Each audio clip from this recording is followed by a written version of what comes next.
Oplatí sa takáto 3D sedánka kúpiť pred nejakou základnou? Čaute gule, vítajte pri najnovšom videu. V dnešnom videu sa budeme baviť o 3D sedle, keďže pár z vás si všimlo, že ho mám na bicykli, tak som sa rozhodol, že vám natočím takéto video a poviem vám nejaké moje dojmy po zhruba 3000 km na tomto sedle a povieme si, že čo ďalej, či sa mi páči, nepáči a aké je nejaké moje hodnotenie na takéto sedlo. Tak poďme na to.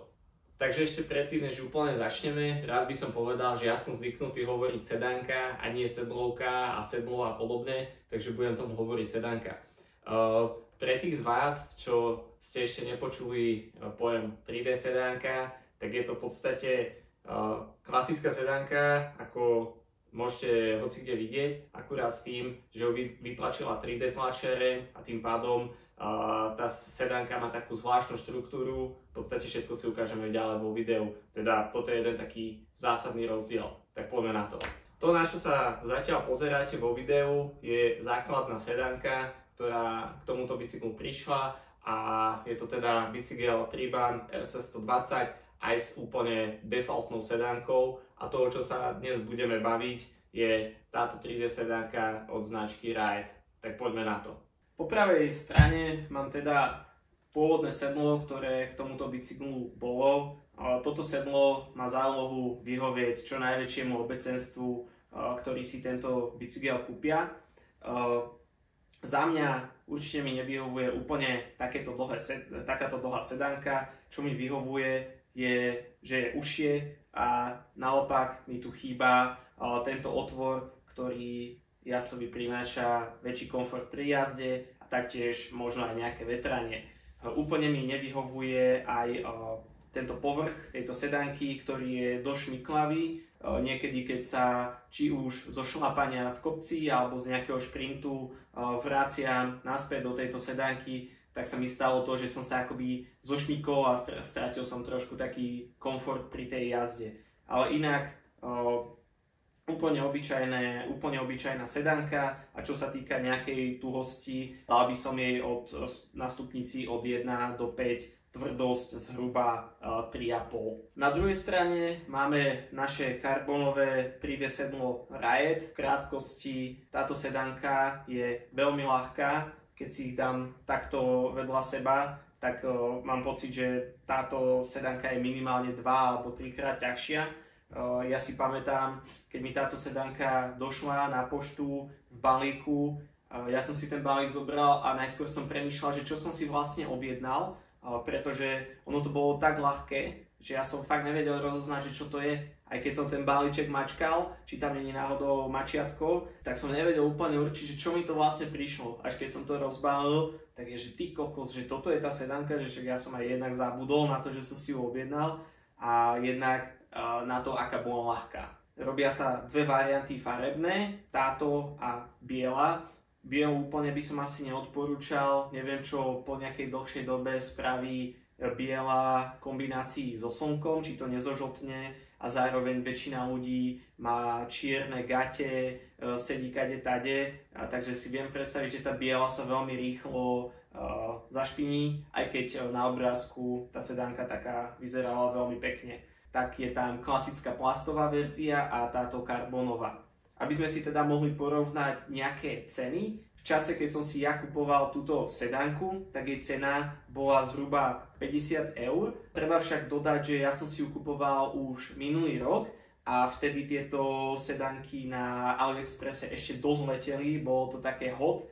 Takže viem si predstaviť, že tá cena medzi tým trošku klesla a ak si správne pamätám, tak za plastovú verziu to v tom čase bolo zhruba o 15 eur menej.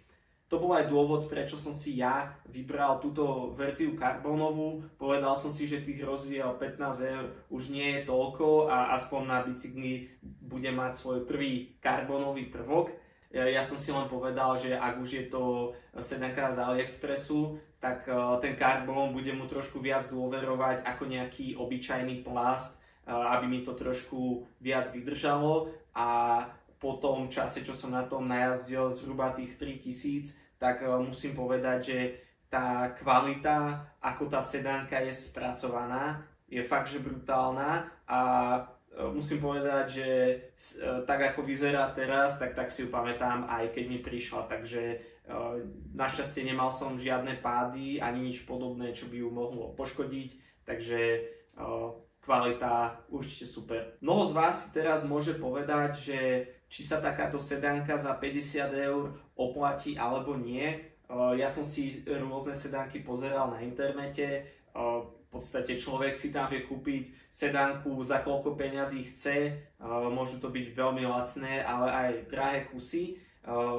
Naopak si myslím, že ak človek ide z úplne základnej sedánky a chce si kúpiť niečo trošku lepšie, minimálne už s týmto výrezom a možno či už dlhšiu, kratšiu, širšiu, ale chce vyskúšať niečo novšie, tak myslím si, že toto je veľmi zaujímavá voľba. Viem si predstaviť, že niekto, kto chce prípadne na tom bicykli ušetriť trošku váhu a vyskúšať si aj nejaký nový typ sedánky, určite týmto nič nepokazí.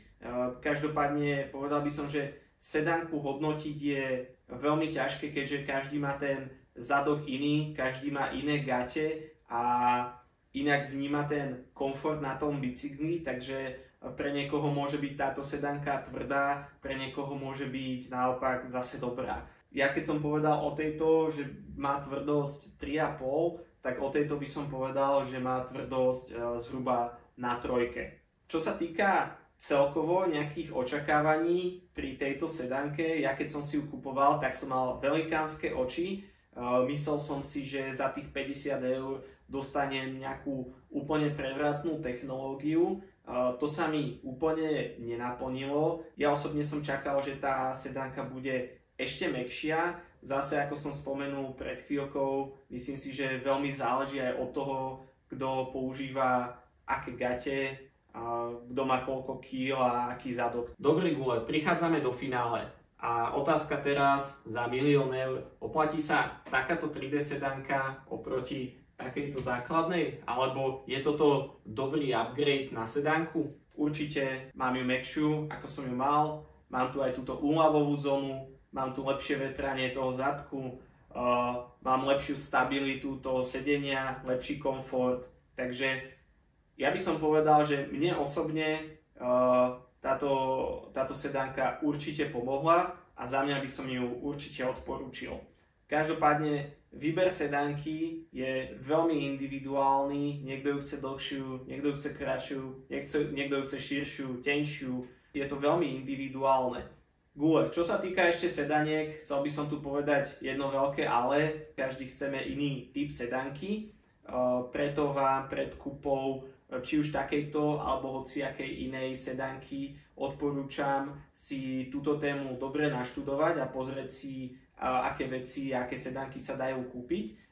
Dobré videá o tomto majú aj chalani z MT Bikeru a majú tam presne videá o tom, aké rôzne typy sedaniek sú, prípadne o tom, ako si dobre a vhodne takúto sedánku nastaviť. Takže predtým, ako vôbec budete zvažovať kúpu novej sedánky, tak si určite takéto videá pozrite, dávam ich dole do popisu videa. Dobre gule, to bolo všetko z dnešného videa. Ja dúfam, že sa vám páčilo a že zodpovedalo vaše otázky, ktoré ste prípadne k takémuto typu sedánky mali. Ak nie, tak mi neváhajte dole do komentáru alebo na Instagram napísať vaše nejaké otázky ešte, ktoré som prípadne nezodpovedal. Díky, čaute.